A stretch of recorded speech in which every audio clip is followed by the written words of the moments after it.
Kaze mu kiganiro Mupupu, ijwi risemerera ry'icabona ca Kristo.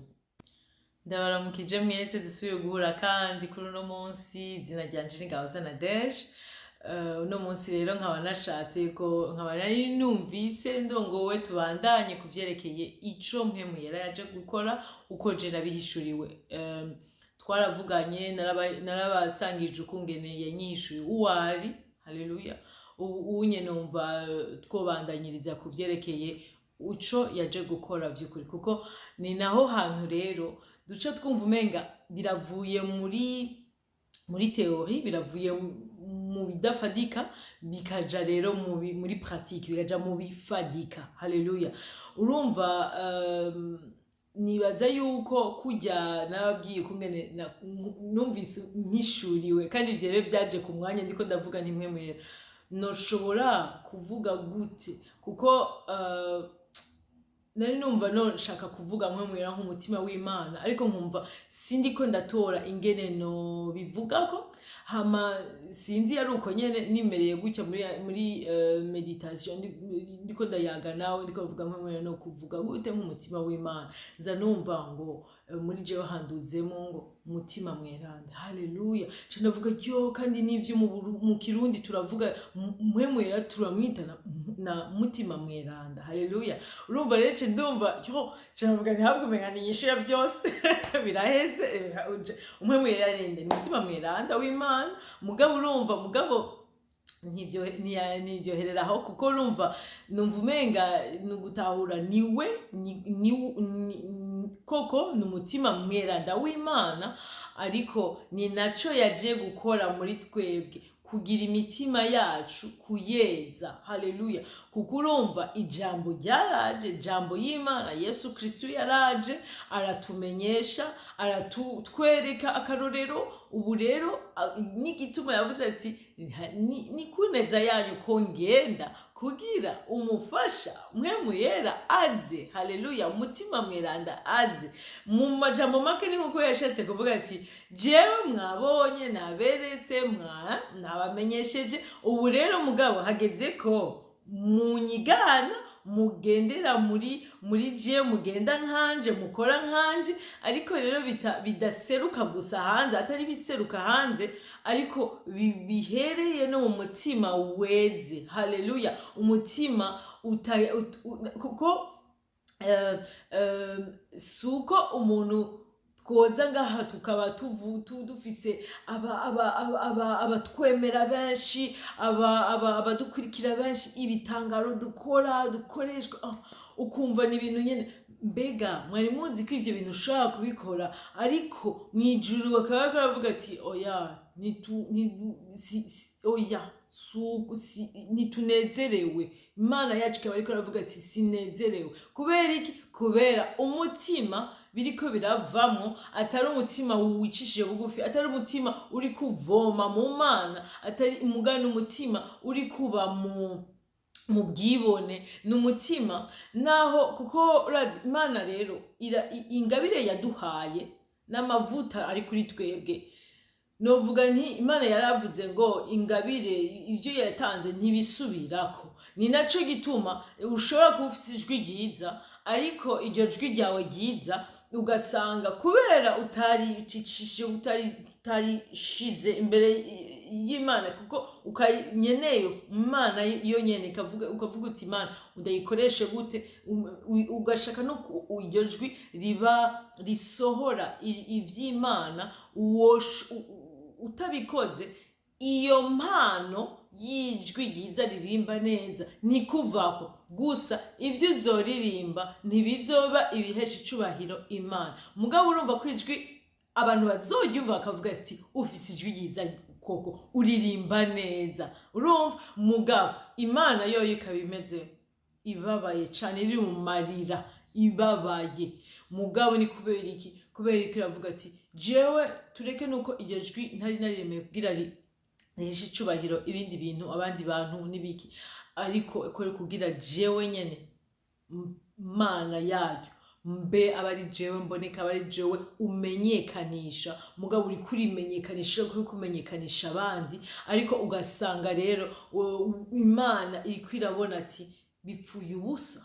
Ni kenshi ivy'Imana ishobora kubishaka gukora mu muntu yamaze n'amavuta yamushizeko, ari ayo mavuta yo gukiza abagwayi kugira iki, ugasanga kubera aya amavuta araza kuza akiza umugwayi, uwashaka umugwayi agakira, kubera Imana ishobora no kubirekura uwo mugwayi kubera nyene yirondereye Imana agakira nayo mavuta y'uwo mukozi w'Imana, ariko ugasanga uwo mukozi w'Imana Imana ntimunezererewe kubera bishoboka ko naho yakoze imisi si vyose, kandi ivyo rero ni ibintu ushobora gusanga nawe wenyene utasobanukiwe neza, mugabo ugasanga Imana yabonye mu mutima wawe wowe mukozi w'Imana uko urakora, ugasanga yabonye ubwibone, yabonye ko mu kubikora n'igihe bagwa mugende kubikora, n'igihe waheza kubikora bigakoreka, waciye uvuga ati ndabonetse rero, se barambonye, ndabonye ya mavuta ndiko,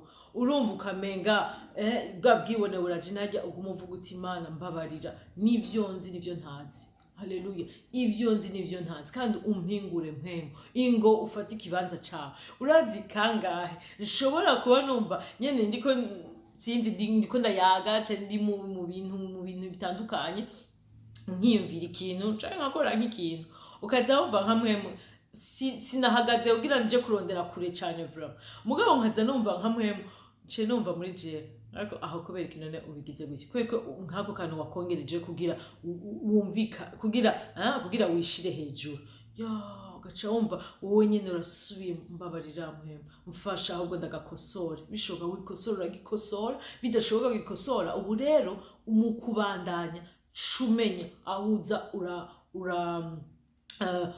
uragirira attention, sinzi gano kivuga mu kirundi, mugabo raba ukungene uca witwara ukundi. Haleluya, Imana yacu ni Imana igumi dusubiza iduha gusubira kugera, ni kudisqualifia kubera uko zikosa, niki igufuta ngo wabaye umucumuzi bikaba izina ryawe, oya, iguha chance yindi, subira kuguha ukugerageza kundi, sawa bandanye uburabimenye, ntusubire ari byo ushobora gukosora, vuga uti yo basha, canke ukumva urabesha, kubera kubesha, kureka ukantu ukabesheko, aho ukumva uragirira ukavuga uti mbabarira mpemu, mugabo akaba ari ikintu bidakwiriye kuvuga mbabarira, ariko no kuvuga ati ubu unyerere kosora, ukavuga uti mumbabarire, nukuri na sinzi mumbabarire nari mvuze ikintu atari ico, ariko mu bisanzwe nuku nari urumva nari mbeshe, nari mvuze akantu sinzi ivyabintumye, canke nari numva mfise ubwoba yuko no hava mpanwa, ugasanga nyene uciba ukuri. Nkuko namada babwira muri bupupu, nukuri ibintu tugendera ko bitatu,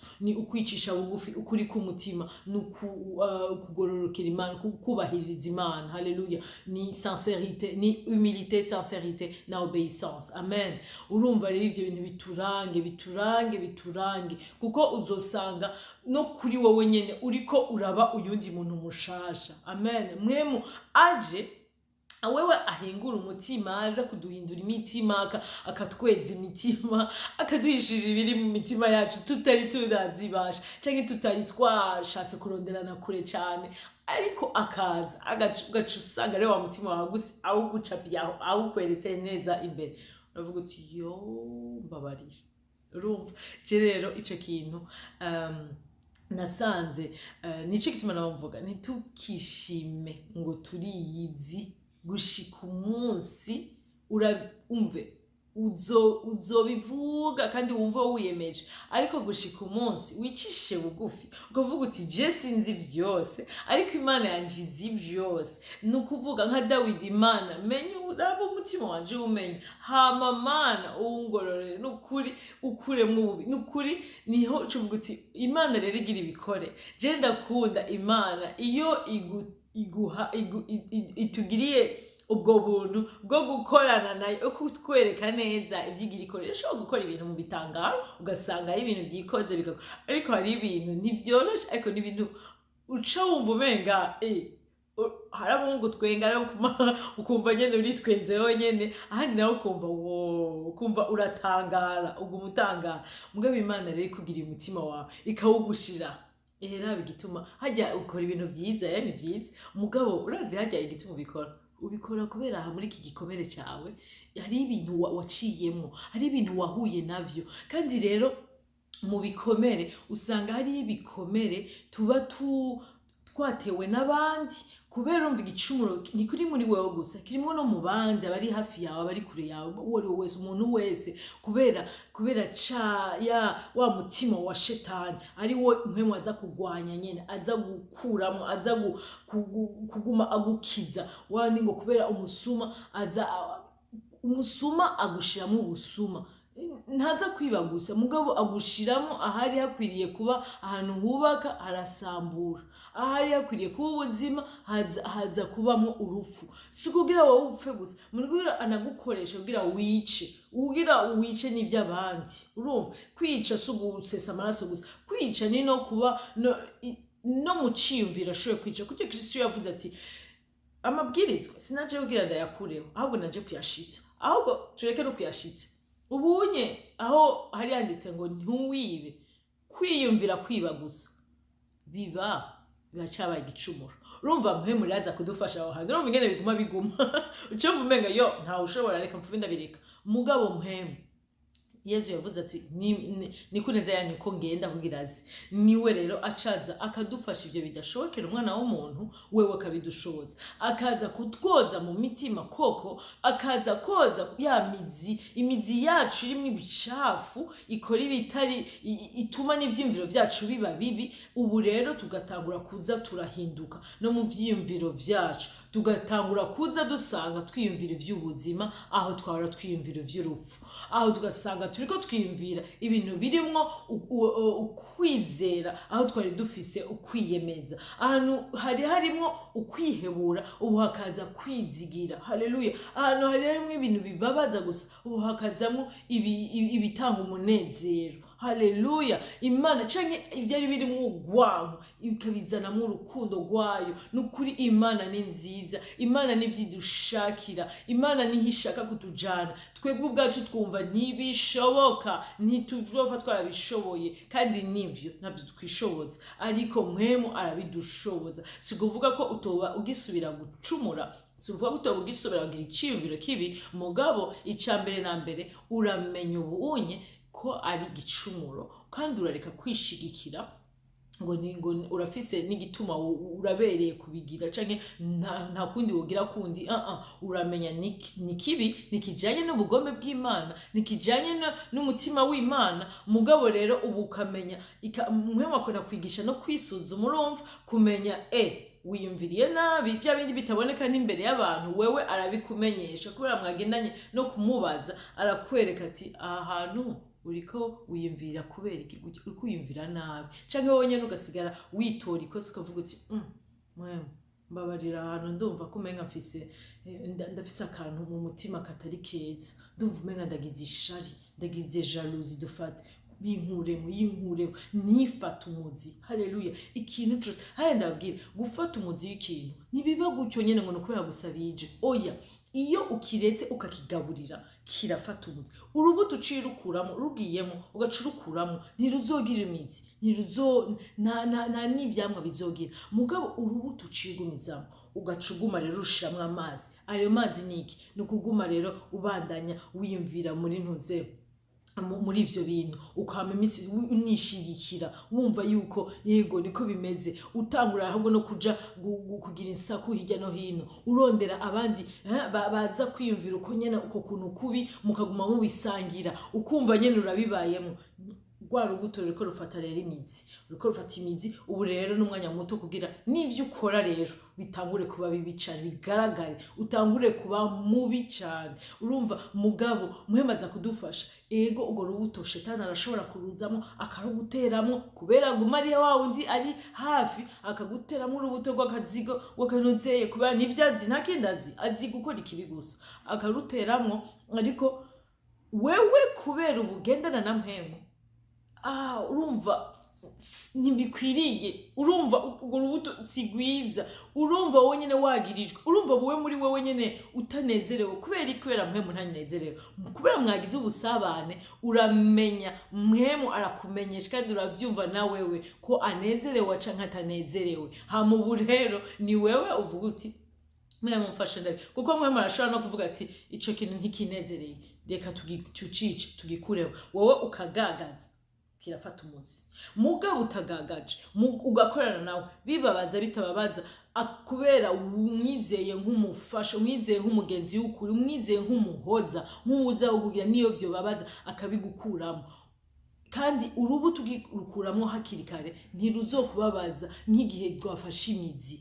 Rwamaze gufata imizi rurakubabaza cane, birababaza cane, ugasanga novuga nti suko bidashoboka, ariko nuko naho tuba twishize. Nka je nisanze nari naretse mu kutamenya imbuto nyinshi zibi zinzamwo zikagira imizi. Nico gituma no kuboga kwanje nukuri kwabaye hamwe mvuga niyo kubera iki gamana, kubera iki, mugabo narashoboye, Imana ihabwa icubahiro, kubera ubu narabonye yuko niyaba ntegerezwa kubabara kugira numva vyo bindi nyene bimbabaza, Imana nonse tureke nuko iza ikakwifatira, ikakwihoreza, ikaguma igufasha kwihangana, mugabo no kuri wewe ubu naratahuye yuko ndofuma mbabazwa n'ivy'Imana, ndiko ndahinduka, hako no kumva ndiko nibandanyije muri ivyo nyene bicafuye bitambabaza. Oya, ivyo ni bibi, kuko amaherezo yayo n'urupfu. Mugabo bijya vy'Imana naho vyo biriko birambabaza, nuko Imana iriko irampingura kugira amaherezo yayo bibe ubuzima. Haleluya.